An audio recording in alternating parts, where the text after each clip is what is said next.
လာနုအရှိကိုစိတ်မကုန်သေးဘူးဆက်ထားအောင်ပါဖျားပေးလို့တကယ်လို့လူကြီးလူကောင်းလေးပေါ့နော်တွေးလို့ရှိရင်တာဝန်ယူတတ်တဲ့ကလေးတယောက်သူ့လိုမျိုးလဲလိမ်မာတယ်သူအရင်လိမ်မာတော့အဲ့တော့သူ့လိုလိမ်မာလူတယောက်တွေးထားအောင်ပါတတိယတော့ရတာပေါ့သူအရင်ရောက်နေရရှိတော့မယ်အခုဆိုရက်20မြောက်ပေါ့နော်လာနုရဲ့အိမ်ကိုဆေးတုပ်အတွင်းအိမ်အတွင်းကန်းထဲကိုလိုက်ကာအစာပြောင်းလိုက်မယ်အဲ့ဆိုရင်တော့အရင်ရောက်နေပျောက်သွားမယ်လို့ယူဆပါတယ်ဟုတ်စဉ်းစားပါပေါ့နော်လိုက်ကာပြောင်းရင်ပတ်စံကုန်တယ်တော့မဟုတ်ချစ်သူအစ်စ်စားလိုက်လို့ရှိရင်လည်းသူပျောက်သွားမှာပဲပေါ့နော်အဲ့လိုက်ကာနဲ့ချစ်သူအစ်စ်နဲ့ဘယ်ဟာရွှေ့ရမလဲမသိဘူးဖြစ်နေရလာနုကို makeup artist ပြင်ပေးရရှင်မင်္ဂလာပါရှင်ဗီဒီယိုလေးတွေကိုအစင်မပြတ်တင်ပေးသွားမှာမို့ရည်ရွယ်ရှင်မြန်မာ YouTube channel လေးကို subscribe လုပ်ပေးသွားပါအောင်ရှင်အိမ်ပေါ့နော်အဲသူနဲ့လာနုနဲ့ဟိုကနေရ22ရက်နေ့ရစပြီးအလုပ်တွဲလုပ်တာရှင်အခုနေ့တိုင်းကြီးပါလိမ့်ဖြစ်တယ်ဟုတ်လာနုအလုပ်တစ်ခုလုပ်နေ project တစ်ခုပေါ့နော်အဲဒီ project ကလာနုဒီ73ရက်နေ့တည်းကစပြီးတော့လာနုသဘောတူညီမှုရပြီးအလုပ်စလုပ်တာ23ရက်နေ့မှာစလုပ်ဖြစ်တာရှင်အဲ့တော့ဟိုဘယ်လိုခေါ်မလဲ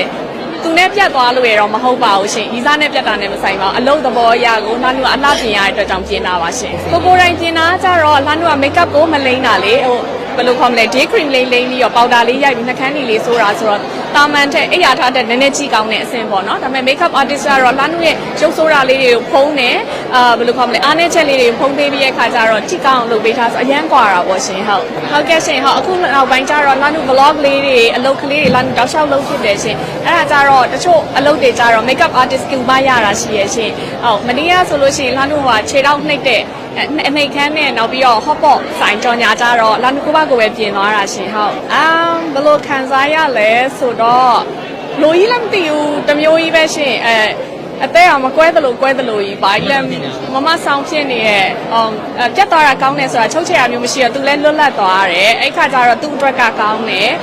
လာနုအတွက်ကကျတော့ဗာလဲဆိုတော့ဟိုမီဒီယာမှာ तू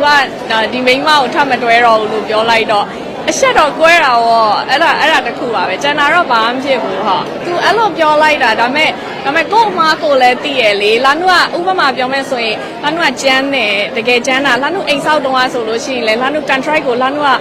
ပေါ်တာပဲပြောတာပဲပြပြနဲ့လာနုလိုအပ်လို့ရှိရင်လာနုပြောပါတယ်ပြီးတော့ဟိုဘယ်လိုခေါ်မလဲအိမ်ကညီမလေးတွေအကူလေးတွေဆိုရင်လည်းစပြီးစကားပြောလို့ရှိရင်တမီးရေမမမီးဘူးတိုက်ပေးပါပေါ့တကယ်လို့ तू ကမလုတ်ခိုင်းတာမလုတ်ထားဘူးဆိုကောင်းပါလေအမအောင်မိဘူးတိုက်ပြီဘလို့မှမရတော့ဘူးဆိုရင်ငါပြောနေတယ်လေမိဘူးမတိုက်သေးဘူးလားဆိုအဲ့လိုမျိုးတော့လာနု level နဲ့တော့စကားကျမ်းတာရှိတာပေါ့